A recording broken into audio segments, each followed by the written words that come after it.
I think I should start with the heart. If we're going to talk about disease, because heart disease is still globally the biggest killer, why don't we start with heart? What things can we do to prevent or reverse heart disease? I'm sure you're all great students, you've all had it written down, but let me remind you, one of the most important things you can do to reverse heart disease is to have a healthy plant-based diet. I mentioned earlier that when I was doing cardiothoracic surgery up in Cambridge, heavy work, really heavy work. We had to do 3 of these bypasses every single day, enormously tiring.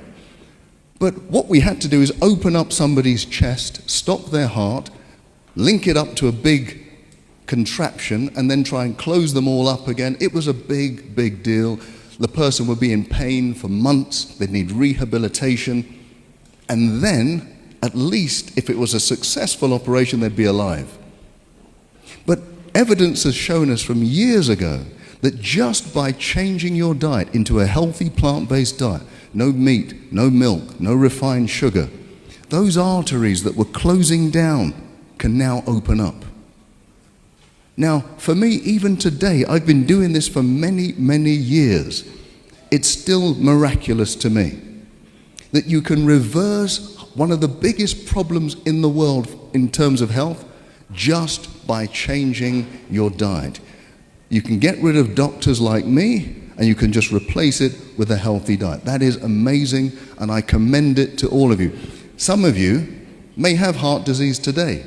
You may have an appointment to see a doctor in a few weeks or months. I can guarantee you, if you go onto a healthy plant-based diet today, by the time you see the doctor, you may not even need an operation. I guarantee that's true. I've seen it with my own eyes.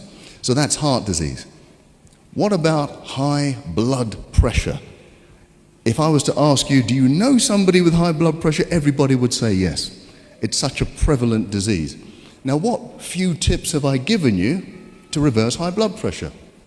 Well, plant-based diet is absolutely good. You have to exercise. We've seen Teeny skipping along this very stage, demonstrating how we have to exercise. It's brilliant. Water. I think water is one of the simplest things you can do to lower your blood pressure. Remember the example I gave you. If you were swimming in a lake, that's fine. If you were swimming in a lake of honey, that will be incredibly difficult because it's so thick. And that's what happens to your blood.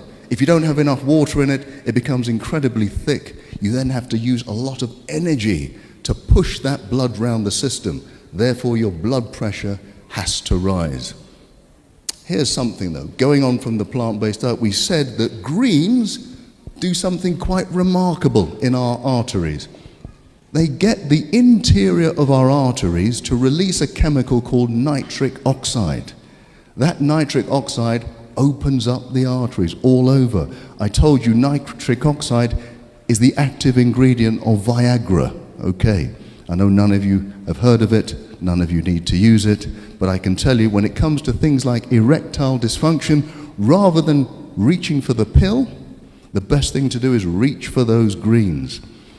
And let me remind you, gentlemen, because this is very important, if you have an episode of erectile dysfunction, you're at a high risk of having a heart attack or a stroke in the next 5 years. So rather than just going to the pill, start thinking about changing your lifestyles. Number 3, cancer. What things have we said about cancer? Well, I always tell people, and I've been speaking to a lot of people in the clinics throughout the weeks, if you have cancer, there are certain things that you must do. Cancer loves sugar, you must eliminate refined sugar. Vitamin D is key. You must have high levels of vitamin D. I recommend 20,000 units per day. Along with that, vitamin C, high dose. I have seen with my very own eyes people on high doses of vitamin C having their cancer reversed. We cannot guarantee it. Don't quote me. You can't guarantee it. But I have seen people on high doses of vitamin C have their cancer reversed. And remember, if you do have cancer, you must seek medical advice.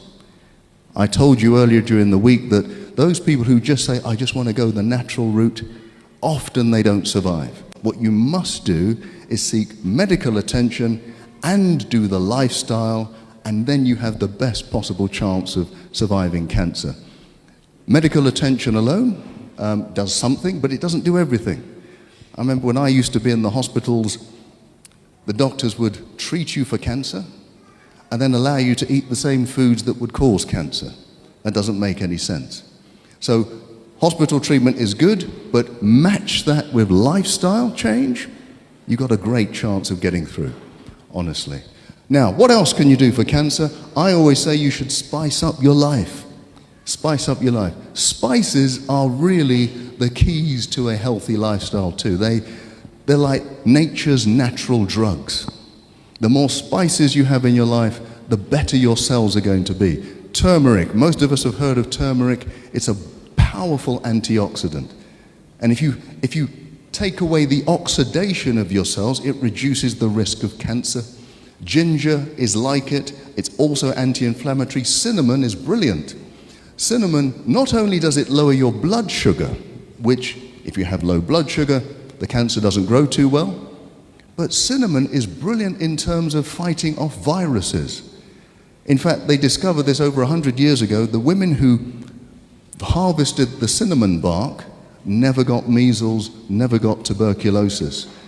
And cinnamon, if you have anybody in your family who has any kind of viral illness, you give everyone in the household cinnamon, it's less likely that you'll get the infection. Cardamom is very interesting because it actually makes you make more natural killer cells. They have a lethal name, but they do an awful lot of good. They're the white blood cells that defeat cancer. Diabetes. How do you beat diabetes? Definitely you need a healthy plant-based diet. But what else do we need to do? We should, every time you